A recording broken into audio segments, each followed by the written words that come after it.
I wanted to pick out some samples for me to try from the new launches, but then I saw new ones and new ones and new ones, and I was like, oh my god, I don't even know which one to pick. So today I will go through all of these new perfume launches, and you have to let me know which ones you really want me to experience, to test out for you, and I will let you know what I think about them. But let's start because there are so many, just so many. So the first one I'm super excited about is Vanilla Haze Extrait by Fugazzi.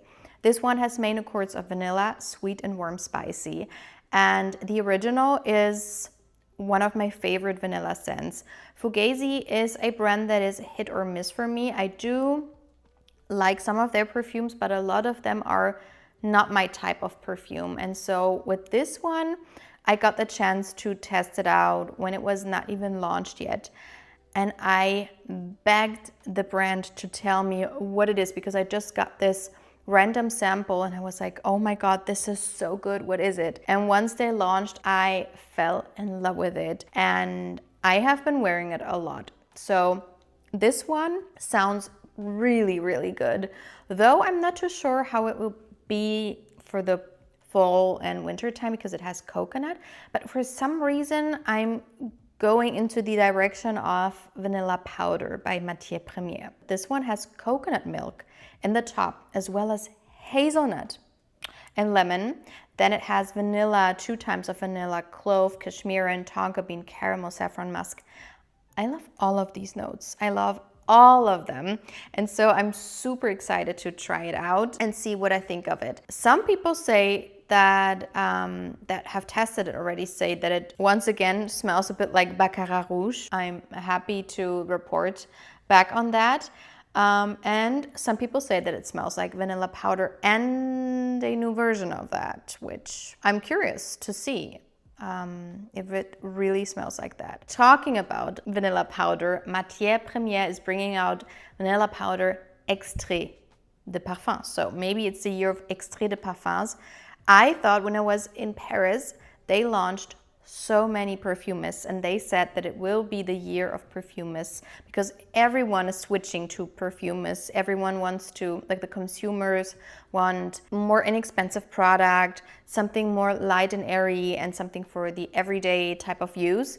And so a lot of brands switch to perfumists at the moment. So this is the opposite. This is the exact opposite. And I see a lot of Extrait de Parfums being launched at the moment. So this one has main accords of vanilla, sweet and powdery. And this one has, aren't they exactly the same notes as the original? Vanilla, tonka bean, coconut powder, palo santo, and white musk. And of course, a lot of people say that it reminds them of the original Vanilla Powder. I don't know, the reviews are very hit or miss. So the first one I see here is no, no, no, no. And the second one is, this fragrance is absolutely divine. So I don't know about it, but I'm super curious about it because the original one I sampled, or I tested out in a perfumery, and it was love at first sniff. But then I tested it out on my skin again and again, and it was a bit much to me, reminding me of the Orchid perfume by Gucci, the Vanilla Orchid, gorgeous, what is it? You know what it is, the yellow bottle from Gucci. That one has also this type of vanilla coconutty thing going on. And so I wasn't too sure about the original one. But this one, I don't know, maybe it's a better version of it. Let's see. Next up, we have one of the most beautiful bottles I've ever seen. This is by Byredo, and I like a lot of their scents, but more the original lineup. The newer ones I wasn't too keen on. And this one is Bois Obscur, and it has the main accords of woody, amber, and oud. So I liked the bottle, but when I looked into the notes, I was a little bit shocked because it did remind me of something from, let's say, the 80s or 90s, with a lot of different contrasting notes combined together. So you have eucalyptus, saffron, papyrus, oud, jasmine, tuberose, and then also patchouli, labdanum, amber, and sandalwood. So we have a lot of loud, prominent notes in here. Patchouli, amber, tuberose, oud, of course. I don't know.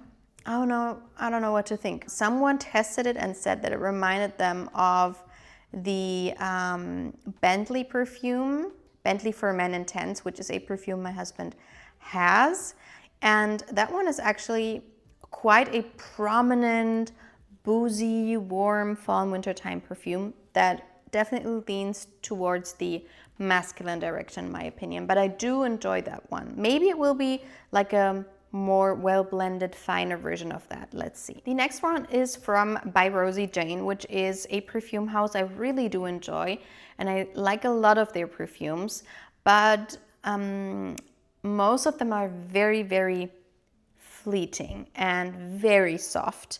And you know I like soft scents, but not in that extreme of a softness. So Remi has main accords of citrus, white floral, and aromatic, and it sounds very green. So the top notes are bergamot leaf, mandarin and cardamom, petitgrain, verbena, gardenia, jasmine, and cannabis in the middle, and cedar leaves, white musk, and white amber in the base.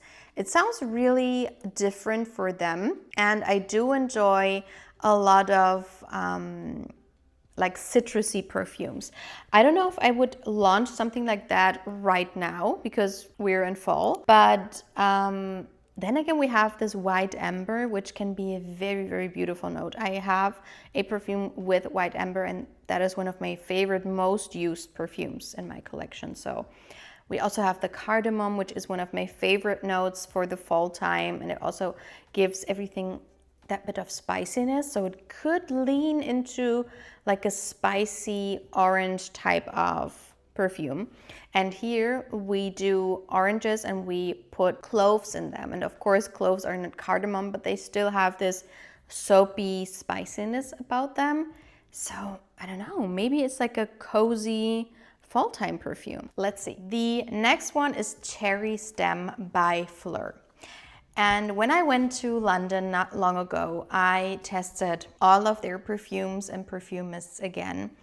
And I feel like it's just not my perfume house. Some of them are nice, but they do remind me of other perfumes. And the ones that do not remind me of other perfumes, I don't really enjoy. So I just smelled, what is it? One is like peach skin and beach skin or something like that. And then I smelled this Milk perfume mist as well. And I think they're nice. Don't get me wrong. It's not like, oh my God, I don't like their perfumes at all. No, that's not the case. But it just doesn't excite me. And for that reason, when I saw Cherry Stem, I wasn't excited about it.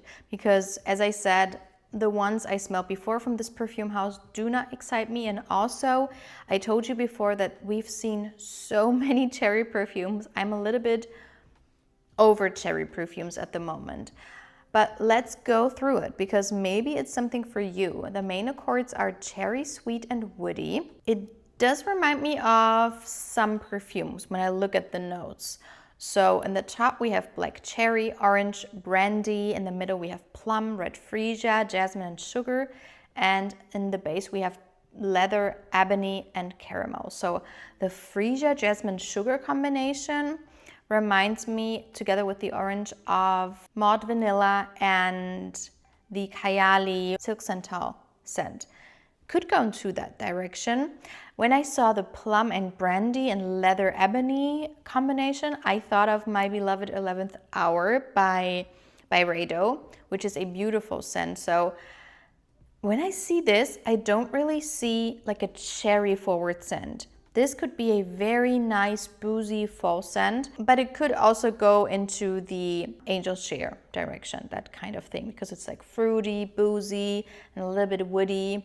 So yeah, it could go like this and like that. Some people say that it is to them like a very smoky, woody cherry perfume, which did remind me of other cherry perfumes, like the Cherry Perfume by Kayali, which I do enjoy a lot, and the Cherry Punk by Room 1015, which both of them are like more smoky but fresh type of cherry scents. So maybe it is the one for me. We will see. But we just spoke about Orange Bitters by Jo Malone. They are launching, I think it is a limited edition perfume, but I'm not too sure about it. But it does look different than the other perfume bottles. And this one is sandalwood and spiced apricot. Sounds divine to me. The main accords are woody, warm, spicy, and powdery. And when I saw the notes, I was intrigued and a little bit anxious at the same time, because we have apricot and sandalwood here. We have cardamom. We have vanilla, which I adore. But then we also have patchouli, labdanum, nutmeg, and mate. And these notes, together with the others, could ruin the fragrance, especially because I smelled apricot fragrances before that people absolutely love, but then they have this patchouli base and it just ruins it for me and my nose. So I don't know about it. It could be really, really nice or just not what I crave. Okay, then let's end it on this note.